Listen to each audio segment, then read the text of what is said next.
Hello dear students, welcome you to the channel. आप सभी लोग यहाँ पर अब हमारी नेक्स्ट सीरीज़ में आ चुके हैं और बायलैटरल रिलेशंस के आज हम लोग लास्ट पार्ट में हैं। तो आई होप आपने इससे पहले हमारे जितने भी लेक्चर्स हो चुके हैं उन्हें देख लिया होगा, और अगर नहीं देखा है तो प्लीज़ पहले उन्हें जाकर आप सीरीज़ को देखिए, फिर उसके बाद यहाँ से आज कंटिन्यू करेगा।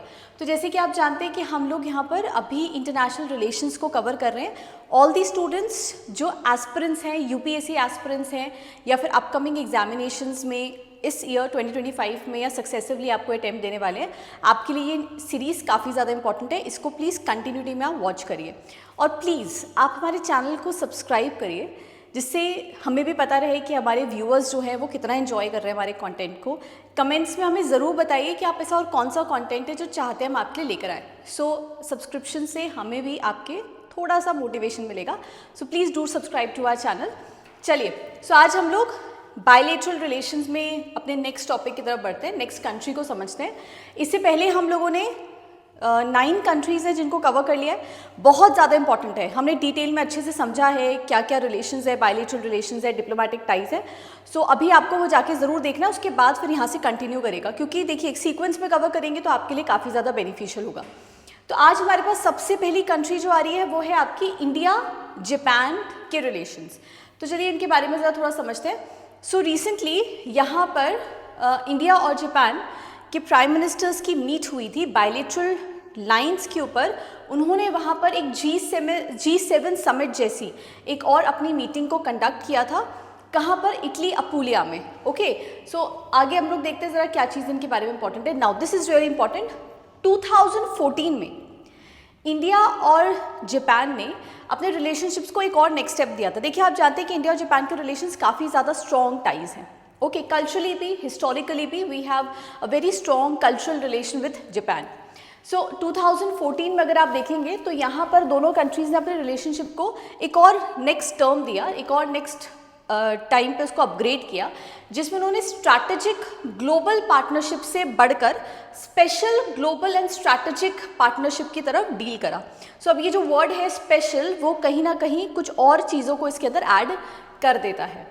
तो ज़रा देख लेते हैं क्या चीज़ है। सबसे पहले there is a convergence. Strategically अगर हम लोग देखें दोनों ही कंट्रीज़ का स्ट्रैटेजिक इंटरेस्ट क्या है, अगर हम उसे समझें, जापान भी चाहता है कि इंडो पैसिफिक बेल्ट जो है वो फ्री होनी चाहिए, और इंडिया भी यही चाहता है कि इंडो पैसिफिक बेल्ट जो है वो फ्री होनी चाहिए, उसके ऊपर किसी पर्टिकुलर या कुछ देशों का कंट्रोल नहीं होना चाहिए।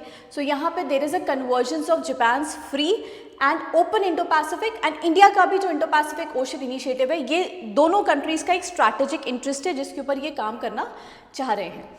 कनेक्टिविटी की बात करें तो बहुत सारे इनिशिएटिव्स हैं जो इंडिया और जापान पैरेलली ले रहे हैं। जैसे यहाँ पर एशिया अफ्रीका ग्रोथ कॉरिडोर को बिल्ड करना, Asia and Africa growth corridor को बिल्ड करना, साउथ एशिया को साउथ ईस्ट एशिया के साथ लिंक करना, किसमें? जिसमें इंडिया की एक्ट ईस्ट पॉलिसी बहुत इंपॉर्टेंट है, और जापान का partnership for the quality infrastructure. तो इन सभी चीज़ों के ऊपर यहाँ पर इंडिया और जापान मिलकर भी काम कर रहे हैं। डिफेंस सेक्टर में अगर हम लोग बात करें, डेफिनेटली दोनों कंट्रीज़ जो हैं they are doing very well in the defence sector.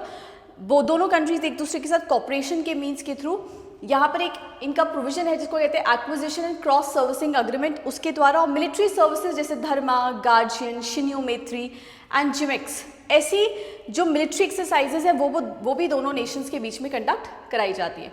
Economic relations 2011 से ही अगर हम लोग देखें, दोनों कंट्रीज़ ने कॉम्प्रिहेंसिव इकोनॉमिक पार्टनरशिप अग्रीमेंट को साइन करा है। बहुत बड़ी मात्रा में अगर हम लोग देखें इंडिया जापान के बीच में ट्रेड भी होता है।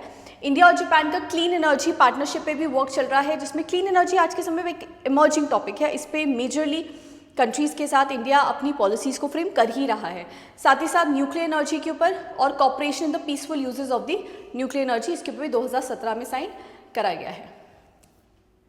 नेक्स्ट, टेक्नोलॉजी में बात करें तो लूनर पोलर एक्सप्लोरेशन मिशन, जिसको ल्यूपेक्स कहते हैं, वो इसरो और जाक्सा ने मिलकर बनाया। यूएस, जापान, साउथ कोरिया ने डिजिटल इंफ्रास्ट्रक्चर ग्रोथ इनिशिएटिव के ऊपर भी काम करा है, which is for India's framework, Digi framework. Development assistance में अगर हम लोग इस समय देखें, Japan is India's largest, do remember this thing, Japan is India's largest bilateral donor supporting projects जैसे Mumbai Ahmedabad high speed rail project, इसको इंडिया जापान के साथ मिलकर ही इस प्रोजेक्ट के ऊपर काम कर रहा है। तो अब कुछ फीचर्स इंपॉर्टेंट हम लोग जापान के बारे में और देख लेते हैं। सो कैपिटल है जापान की आपकी टोक्यो। आइलैंड कॉम्पोजिशन अगर देखें so Japan is compose of the 4 main islands. यहाँ पे आप देख सकते हैं वो 4 main islands, Hokkaido, Honshu is the largest island, Shikoku and Kyushu. So ये ऑर्डर जरूर ध्यान रखिएगा। जापान जो है वो पैसिफिक रिंग ऑफ फायर के वेस्टर्न एज पे लाई करता है। जो मैप पे जरूर इस चीज को आपको साथ साथ लोकेट करते हुए चलना है, ठीक है। सो ये आपने अभी इस समय इंडिया और जापान के रिलेशंस के बारे में समझा। अब हम लोग नेक्स्ट बायलैटरल रिलेशन को देखते हैं।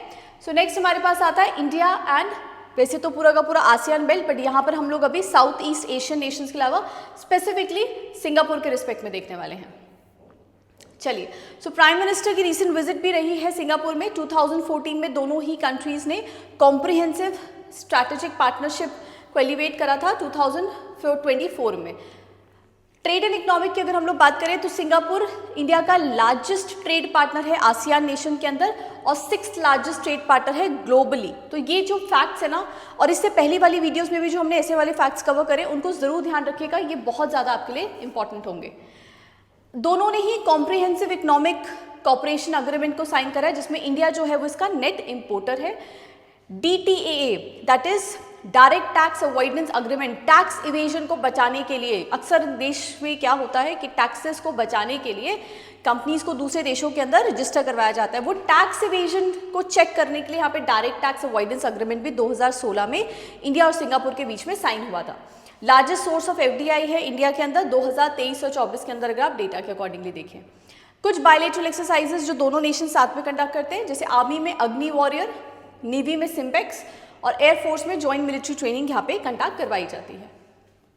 अगर हम लोग फाइनेंशियल टेक्नोलॉजी के रिस्पेक्ट में देखें, so there is a project जिसका नाम है प्रोजेक्ट नेक्सिस। ये कोलैबोरेटिव फीचर है सिंगापुर और इंडिया के बीच में, जो fast and efficient cross border payments को कनेक्ट करने के ऊपर काम करता है। सो फास्ट पेमेंट सिस्टम्स को कनेक्ट करने के ऊपर काम करता है दोनों ही देशों के बीच में। ध्यान रखिएगा प्रोजेक्ट नेक्सिस, कई बार डायरेक्टली भी पूछ लेते हैं कि what does this term is related with और एसोसिएटेड विद। इंडिया और फास्ट पेमेंट जो सिस्टम है वो मलेशिया, फिलीपींस, सिंगापुर में UPI मेथड्स के थ्रू, इंडिया आप जानते हैं इस समय कि इंडियन UPI को, कैशलेस ट्रांजैक्शन को, भीम ऐप जैसी एप्लीकेशंस को प्रमोट करने के ऊपर काम कर रहा है। वो कह रहा है कि भाई ज़्यादातर जो देशों के बीच में ट्रेड हो, व्यापार हो, जो हमारे बॉर्डरिंग नेशंस हैं उनमें जो हमारा ट्रेड है वो हो जाए हमारी लोकल करेंसीज के थ्रू ही। तो ये बेसिकली उसका पार्ट है। Then Thailand is also one of them, जहाँ पे इसको प्रमोट करने के ऊपर काम किया जा रहा है। So through the project of bank of international settlement that is BIS, ये हम लोग इकोनॉमिक्स की सीरीज के अंदर पढ़ेंगे, तो इसके अंदर आपको इस बात को ध्यान रखना है। सो मल्टीलेटरल कॉपरेशन, जहाँ पे हम लोग इसके मेंबर्स हैं वो कौन कौन से हैं, जैसे G20, Commonwealth, Indian Ocean Rim Association, और सिंगापुर ने ज्वाइन करा International Solar Alliance and Global Biofuel Alliance. तो ध्यान रखिएगा इन दोनों ही अलायंसेस का मेंबर सिंगापुर भी है। Let's move to the next nation, that is India and Vietnam.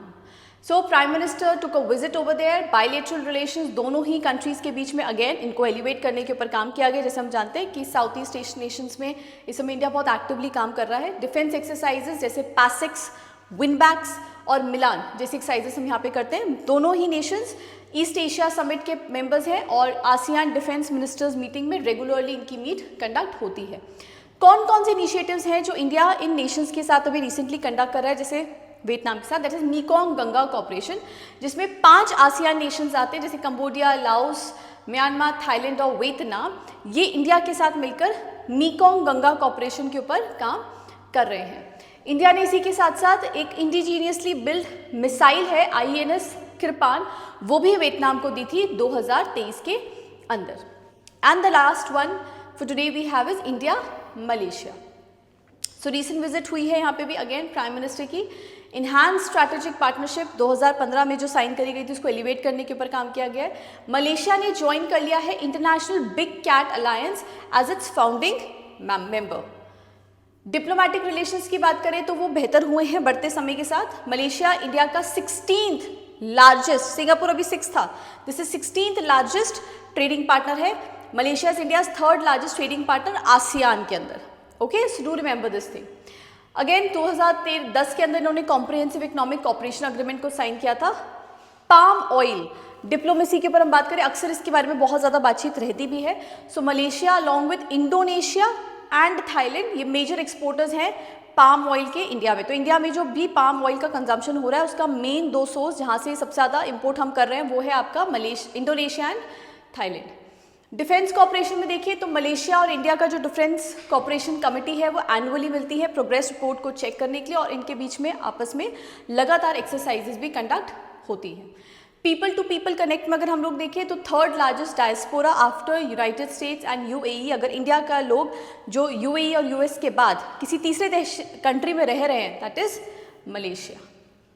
India के इनिशिएटिव्स जैसे joint committee meeting of Malaysia India comprehensive economic corporation, वो इनके रिलेशंस को डीपन अप करने के ऊपर फर्दर काम करता है।